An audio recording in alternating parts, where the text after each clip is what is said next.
Projeto Pedagógico Interdisciplinar, Transdisciplinar e Multireferencial. Artigo escrito pelo professor Edjar Dias de Vasconcelos. O que é um projeto pedagógico genuinamente científico, com propostas coerentes na perspectiva da interdisciplinariedade, considerando os fatores transdisciplinares, levando em consideração a multireferencialidade no mecanismo do desenvolvimento das sínteses. Em primeiro lugar, é necessário a definição epistemológica de cada uma das epistemologias, desenvolvido essa tarefa fundamental, o fundamento da definição, quando a ciência da interpretação, sendo também a referida da compreensão, na definição clássica do grande mestre Willy Dirley. Vamos iniciar pelos aspectos mais simples, explicita Dirley com seu fundamento, essencialmente filosófico. Existem dois tipos de ciências na construção de um método, sendo que a primeira explicitação refere à ciência do espírito, a segunda, a ciência da natureza. A explicação específica. O que é a ciência do espírito? Quando um fenômeno em estudo, o sujeito e o objeto são produtos do mesmo fenômeno cultural. Com efeito, quando o sujeito deseja entender determinado objeto em análise, tanto a mente do sujeito que analisa, como o objeto analisado, são resultados de um mesmo mecanismo de produção cultural. Exemplificando, o estudo da Revolução Francesa é o resultado do mesmo mecanismo cultural, em que possibilita o sujeito interpretar as variáveis de determinadas mentalidades, como resultou a Revolução. Com efeito, sujeito e objeto são produtos de uma mesma realidade sinteticamente cultural. Nesse caso específico, diz o mestre Dirley, o fundamento da pedagogia é essencialmente, podemos dizer, interdisciplinar, como se aplica na prática o método pedagógico passo a passo, dentro das sincronizações indeléveis da metodologia epistemológica. A primeira observação, elaborar um projeto pedagógico observando o tempo histórico, porque a interdisciplinariedade é completamente diferente da pedagogia transdisciplinar. A primeira aplica-se à ciência do espírito, a outra, mais especificamente, à ciência da natureza, sendo que na ciência da natureza existem ainda campos de especificidades, como, por exemplo, a matemática serve à natureza da convencionalidade, por ser uma ciência que não é especificamente da natureza, mas uma ciência como instrumento das demais ciências da natureza. A matemática é um instrumento da física, da química e da engenharia, como a língua portuguesa é um instrumento de todas as ciências. Do mesmo modo, a filosofia, o fundamento das demais ciências, inclusive da natureza, em todos os seus aspectos, o que é específico do fundamento de cada um deles. Mas existe uma diferença fundamental, pedagogicamente observável: as ciências do espírito, as mediações do entendimento, a sua acessão axiológica resultam de campos comuns devido à mesma natureza da produção histórica, tanto o objeto como o sujeito. Portanto, a cultura medeia-se às proposições interpretativas, o que é diferente nas ciências da natureza, devido à essência da sua aceidade. A cultura não é o objeto, entende-se o objeto objetivado na sua natureza empírica. Exemplo, um exame de DNA em qualquer parte do mundo. Todo cientista entenderá o mesmíssimo resultado. Aqui está a grande diferença, irrivalizável em todo o método pedagógico, como muito bem exige a teoria da complexidade em Edgar Morin, e como explicitou Dirley, como defendem as teorias construtivistas mal entendidas e elaboradas a partir da tradução inglesa, equivocadamente por certos pedagogos, a interpretação em ambas as variáveis O primeiro método é interpretativo, inexorivelmente por ser subjetivo e por necessitar de outras variáveis ideológicas. Novamente, o mesmo exemplo, a Revolução Francesa, o mesmo movimento cultural que possibilitou a Revolução, o mecanismo da cultura na produção do sujeito, que procurará entender por que se efetivou a Revolução. Então, explicita Direi, se a Revolução é explicada por um paradigma marxista, será um determinado resultado, sendo um paradigma liberal, terá outro resultado ineligivelmente em comparação, desse modo consecutivamente, se for um social-democrata, uma terceira explicitação de resultados. Isso significa que a ciência do espírito é completamente ideológica, subjetiva e essencialmente cultural, materializa-se em função da mente, mecanizar-se diferentes razões, seu método não poderá ser indutivo, muito menos empírico, apenas silogístico e dedutivo, o que caracteriza o aristotelismo relativo ao seu tempo histórico. Os sujeitos são todos subjetivos, a história não é a compreensão, mas a interpretação. Do mesmo modo, todas as ciências do espírito, diz Schopenhauer em sua analogia, o mundo é a representação, os fatos são representados e não são objetivamente analisados paradigmaticamente.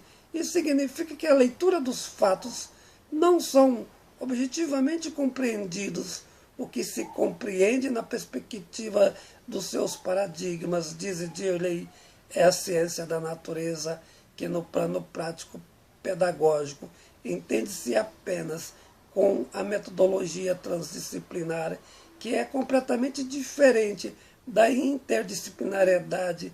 Até esse momento, ainda não referimos a multireferencialidade, seus aspectos fundamentais entre as diferenças das duas ciências. Isso efetivará no momento certo, pois são necessárias outras explicações. Explicita em suas teses o filósofo alemão Feuerbach, o mundo não é apenas representação, a inversão da representação como verdade. Então o mundo é a ideologia da mentira, como se fosse a verdade ingênita. E quando a ideologia é invertida, criada sem nenhuma lógica, voltará à mentira em forma da verdade. Produção cultural do fenômeno é o mais absoluto engodo, o que significa que o método interpretativo pode ser tão somente uma ilusão, porque de fato a verdade é excludente. A natureza da mentira, ou uma coisa é verdadeira ou mentirosa. Exemplo, as interpretações entre duas visões, uma marxista, outra liberal, ambas diferentes a respeito da Revolução. Refiro à Revolução Francesa, ambas pela natureza da ciência, não poderão ser verdadeiras. Então, como entender as interpretações?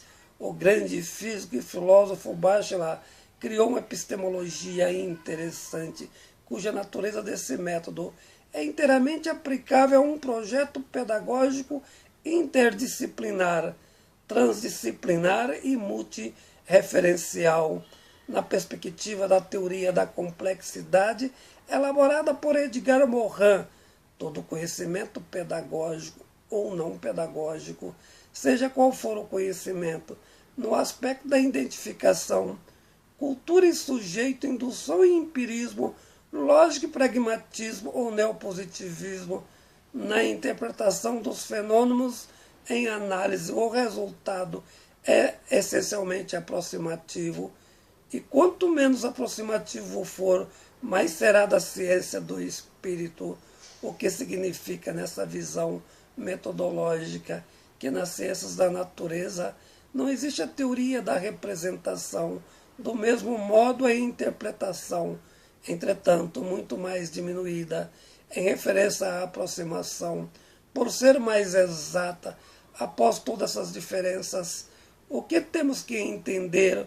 o que é a multirreferencialidade no seu aspecto comum e simples, tudo que for explicado na perspectiva da complexidade, sobretudo a respeito da ciência do espírito, apenas como um ou outro elemento referencial.